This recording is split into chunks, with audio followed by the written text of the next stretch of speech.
commencer cette interview, je vais vous demander ce que vous avez ressenti donc, après cette victoire à Los Angeles. De beaucoup de joie, j'imagine. Ouais, bien sûr, énormément de joie. On avait à cœur de gagner un tournoi avec l'équipe, parce que l'année dernière, on a fait pas que l'année dernière, on a fait beaucoup de finales depuis quelques années sans en gagner aucune. Donc là, voilà, c'est la consécration. On était tous fiers de nous, d'autant plus que ça faisait 19 ans que ça n'était pas arrivé. Ça faisait une éternité. Quel match aura été le plus difficile avec le recul? Ça n'aura pas été forcément la finale? Dans ce tournoi-là, je dirais le seul match qu'on ait perdu, c'était contre les Fidji.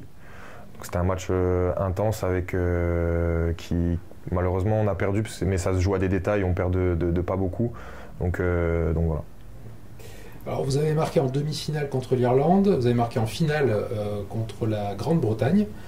Est-ce que ça vous positionne favorablement justement en vue des JO? Ça vous met dans une bonne dynamique, on va dire? Personnellement, non, pas forcément. Je dis un peu toujours la même chose. C'est un peu anecdotique en vrai de marquer un essai, puisque voilà, on est 7 sur le terrain. Donc sans les autres coéquipiers, c'est pas possible de marquer. Là, en l'occurrence, sur le premier essai en demi-finale, on est 4-5 à toucher le ballon, on s'envoie des passes, il y a une connexion. Donc moi j'ai de la chance de finir le travail, mais sans les autres ça aurait été compliqué. Et pareil en finale, on fait une super action défensive où on récupère le ballon et je suis bien placé, je reçois une bonne passe. Donc c'est un peu anecdotique de marquer des essais dans ce sport. Et je pense qu'on peut féliciter plus l'ensemble de l'équipe.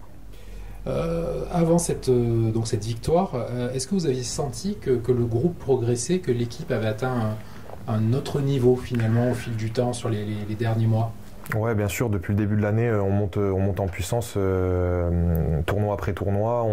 Ça se voit à notre classement. On fait 9e, ensuite 8e, il me semble, 5e, 3e et 1er. Donc voilà, c'est une ascension. Après, là, le plus dur, c'est pas d'avoir été premier, c'est justement de garder ce niveau, ce haut niveau dans le temps. D'autant plus qu'il y a des tournois, des grosses échéances qui arrivent. Donc voilà, c'est important pour nous de continuer sur cette lancée. Je voulais revenir sur la finale, donc remporter 21-0 contre la Grande-Bretagne. Ça a semblé facile. Avec le recul, pourquoi finalement? D'après vous, qu'est-ce qui a fait le scénario de cette finale? Ça n'a pas été facile, on ne peut pas dire que ça a été facile. On a quand même galéré à mettre notre jeu en place. Je crois que le premier essai, on le marque au bout de 6 minutes, donc c'est presque la fin de la première mi-temps. Il y avait 0-0. Après, une fois qu'on met la main sur le ballon, on a une équipe assez dangereuse quand même. Et donc ça s'est vu. Ensuite, dès qu'on est rentré dans leur camp, on a réussi à scorer à chaque fois. Mais bon, c'était une belle équipe de Grande-Bretagne qui nous a quand même posé des difficultés. Après, on a réussi à s'imposer quand même, donc on est fiers de nous. Vous les avez étouffés un petit peu? Ouais, bien sûr, même sur certaines phases défensives, on a réussi à bien gérer, à bien récupérer le ballon, à mettre la main sur le ballon. Donc ouais, on a fait une belle performance, même s'il y a quand même des petits détails à régler et des petites fautes. Mais voilà, on va retenir la victoire. Qu'est-ce qui reste à corriger selon vous? Déjà de mettre la main plus facilement sur le ballon, ensuite de poser notre jeu, d'être un peu plus patient. Pas vouloir marquer trop vite, puisque voilà, il y a beaucoup d'espace et donc parfois on peut se précipiter et du coup ça peut nous nuire. Donc voilà, rester froid, lucide malgré la fatigue. Et voilà, je pense que si on met tous ces ingrédients, on est une équipe quand même difficile à battre. Je voulais évidemment aborder le dossier Antoine Dupont. C'est un joueur de 15, il n'avait pas joué à 7. Comment s'est passée son intégration?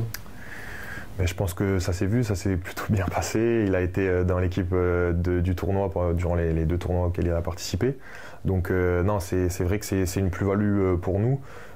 C'est un joueur qui amène déjà beaucoup d'expérience, qui amène un sens, une vision du jeu particulière, une technique aussi super intéressante. Donc c'est sûr que c'est super de pouvoir jouer à ses côtés. En plus, c'est bien adapté au set, même si on l'a vu parfois, il respirait un peu difficilement. Surtout sur la fin, mais ouais, voilà, c'est vraiment un joueur exceptionnel et qui rentre dans le moule, donc voilà, c'est bien pour nous. Entre le 15 et le 7, qu'est-ce qui fait la différence? C'est le cardio, justement. Il faut tenir le coup physiquement parce que ça va très vite, c'est très intense. C'est pas forcément le même sport parce qu'il y a beaucoup de choses qui diffèrent. Déjà, on n'est que 7 sur le même terrain, donc c'est sûr, c'est des efforts à haute intensité constante. Donc ça déjà c'est assez particulier à gérer, on n'a pas forcément l'habitude de trouver ça à 15, donc c'est des efforts qui font monter vite le lactique, donc ça peut être dur si on n'a pas l'habitude et si on n'est pas préparé. Après il y a vraiment un aspect de vitesse et d'évitement, de duel, etc. Donc voilà.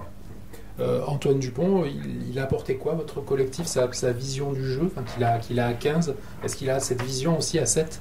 Ouais, bien sûr, je pense que ça lui a apporté cette vision du jeu. Après, voilà, on le connaît, il a été élu meilleur joueur du monde, donc c'est pas pour rien. Il a une très bonne vision de jeu, comme je disais, une très bonne technique, et en plus de ça, voilà, il est costaud, donc il casse quand même des plaquages.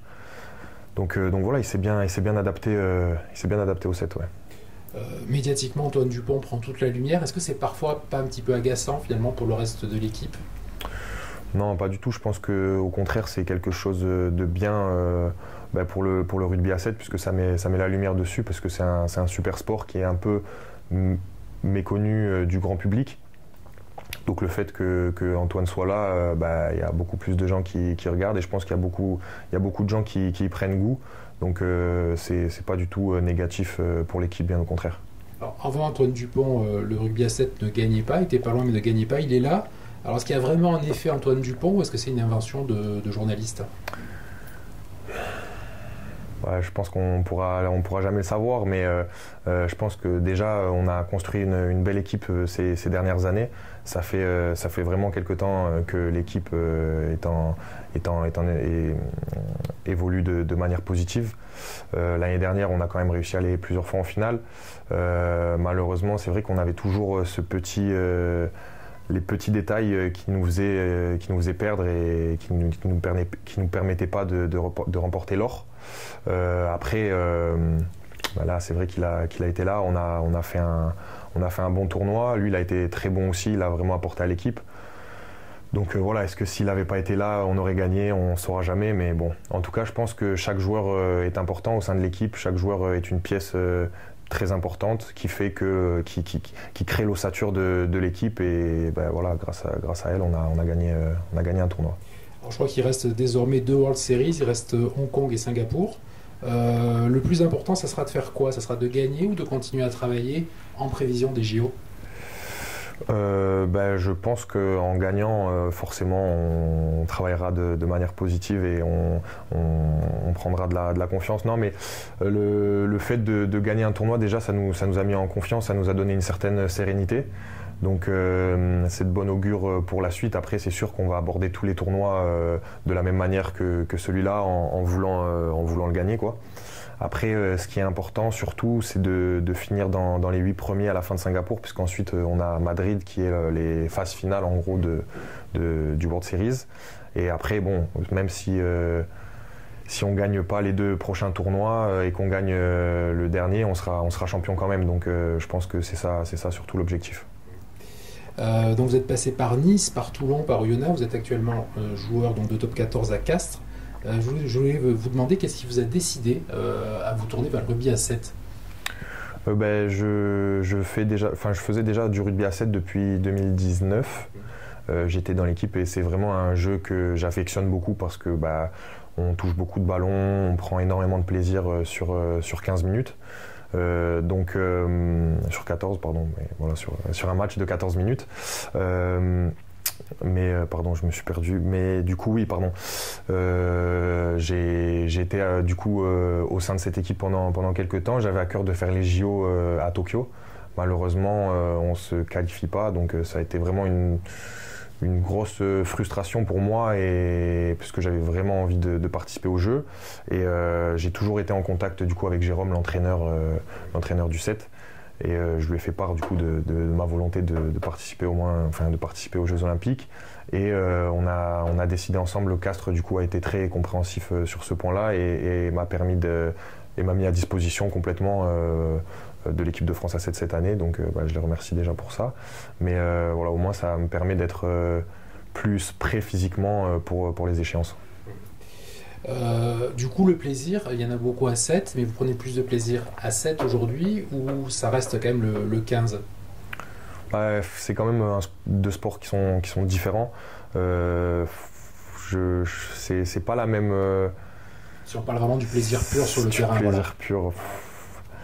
Ça dépend des matchs en fait, parce que il arrive qu'à 15 sur un match entier de 80 minutes, on touche pas forcément de ballon. Alors qu'à 7, sur une action, on peut la toucher 3 à 4 fois, quoi. Donc sur ce point-là, je dirais qu'il y a peut-être plus de choses à faire sur le 7 et plus pas de plaisir, mais le fait de vouloir jouer et de toucher le ballon et de jouer un peu ces duels, puisque quand on joue 3 quarts à 15, c'est un peu ce qu'on recherche. Et là, c'est que ça au rugby à 7, donc c'est assez particulier et on prend du plaisir. Mais après, dire que le 15 est moins intéressant que le 7, je pense pas. Je voulais un mot de votre part sur le rugby à 7 monégasque qui se développe. Quel regard vous portez sur ce rugby monégasque? Je pense que c'est très, très intéressant et il se développe très très bien, que ce soit aussi à 15 autant qu'à 7. Moi, j'étais avec la Fondation Princesse Charlène quand j'étais très jeune, quand j'étais plus jeune. On était partis ensemble en Afrique du Sud pour faire des tournois de 7, donc c'est un peu ça qui m'a initié à la chose. Là, depuis quelques temps, il y a aussi le MR7 qui joue sur le Super 7, donc je trouve que c'est super intéressant pour Monaco, ça donne de la visibilité sur le rugby et c'est quelque chose de super positif. Ouais. En plus ils ont des résultats, ils gagnent. Ouais, ils gagnent. Bon, ils ont gagné l'année dernière, mais pas cette année-là. Et puis en plus, ils essayent de faire jouer des jeunes monégasques. Donc, par exemple, Yann Soren Cabioche, qui est un de mes meilleurs amis avec qui j'ai grandi, aujourd'hui, il jouait avec Monaco sur le Super 7. Donc, c'est quelque chose de beau et c'est quelque chose de super pour le rugby monégasque. Je reviens sur le top 14. L'objectif pour vous, ça serait le Brennus avec Castres ou en même temps vous gardez un œil sur l'équipe de France de Fabien Galtier? Ça fait partie de vos objectifs ou vous ne pensez pas à ça? C'est-à-dire que cette année, j'ai un peu mis ma carrière de quinziste de côté pour me privilégier 100% au 7. Donc c'est vrai que là, mes objectifs à court et moyen terme sont pas les mêmes que l'année dernière, par exemple, ou que ceux que j'ai d'habitude. Donc c'est vrai que là, mes objectifs sont plus déjà de penser aux Jeux Olympiques et d'essayer déjà d'être dans l'équipe et en plus de rapporter une médaille ensuite.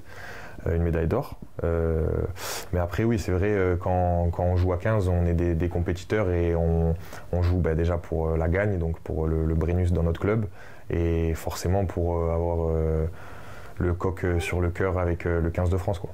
Bon, je pense que vous suivez quand même la saison de Castres en top 14.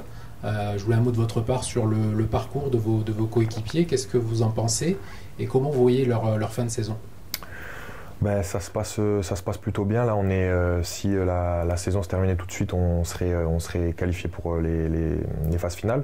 Donc moi, je les suis de très près. Je suis allé les voir quand ils ont joué au Racing, puisque je m'entraînais sur Paris. Donc ça m'a fait plaisir de les voir de nouveau. Et je pense que c'est une équipe très rude, très dure à battre. Donc je pense qu'ils ont toutes leurs chances pour cette année. Et j'espère que ça va continuer comme ça au fur et à mesure de l'année, quoi. Ils vont se qualifier pour les phases finales, a priori. Ouais. Je pense. Ouais. Je reviens au JO. L'objectif pour la France, c'est vraiment l'or. La France est capable de le faire? On a une équipe ambitieuse. Je pense qu'on l'a montré ce week-end. Donc on n'avait jamais gagné un tournoi, donc on pouvait se dire peut-être, on pouvait se poser des questions. Là maintenant c'est chose faite. Donc c'est le sport, tout est possible dans le sport. Et nous, on travaille dur, on travaille très dur, on apporte beaucoup de résilience à notre travail. Donc c'est sûr que pour nous, on vise l'or, quoi. Et face à la France, il faudra surveiller quelles équipes en particulier qui sont les plus difficiles à battre? En fait, cette année, c'est un système assez particulier puisqu'il y a 12 équipes. Là, je parle du World Series et le niveau est super homogène. Même des équipes qui n'ont pas l'habitude de gagner, là, se sont retrouvées dans le dernier carré, comme l'Espagne et la Grande-Bretagne, par exemple.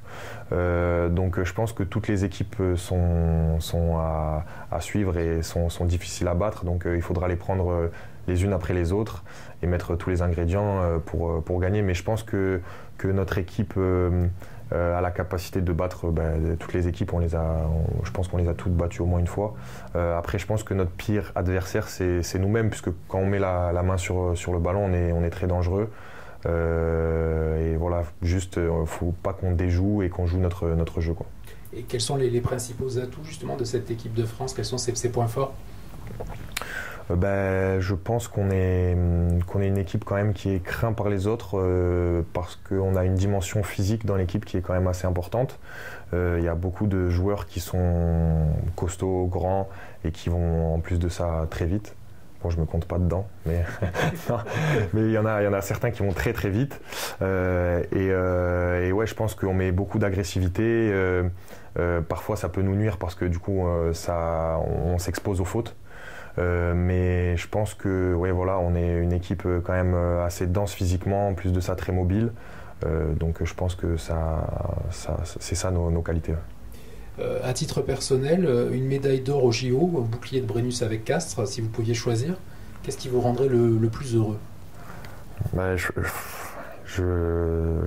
C'est vrai que le Brennus c'est quelque chose d'exceptionnel, mais comme je l'ai dit tout à l'heure, je mets ma carrière de quinziste un peu dans un côté de ma tête et là je me concentre. Cette année j'ai vraiment pensé que aux Jeux Olympiques, tous les efforts, etc. Je pensais aux JO à chaque fois. Donc en plus de ça, gagner une médaille c'est quelque chose d'exceptionnel. Ça n'a jamais été fait pour les rugbyman du 7. Et je pense que tout athlète dans toute catégorie et sport confondu rêve de la médaille d'or des Jeux Olympiques. Donc je pense que je dirais la médaille d'or des JO. Et puis dernière question que je voulais vous poser, vous serez toujours un joueur de Castres la saison prochaine. Qu'est-ce qui va se passer pour vous la saison prochaine? Alors oui, j'étais juste mis à disposition cette année, mais j'avais encore 2 ans de contrat avec Castres. Donc l'année prochaine, je serai sur ma dernière année et je les rejoindrai pour faire la saison de manière normale. Vous discutez avec d'autres clubs actuellement? Non, pas du tout. Enfin, pas spécialement. Merci. Avec plaisir.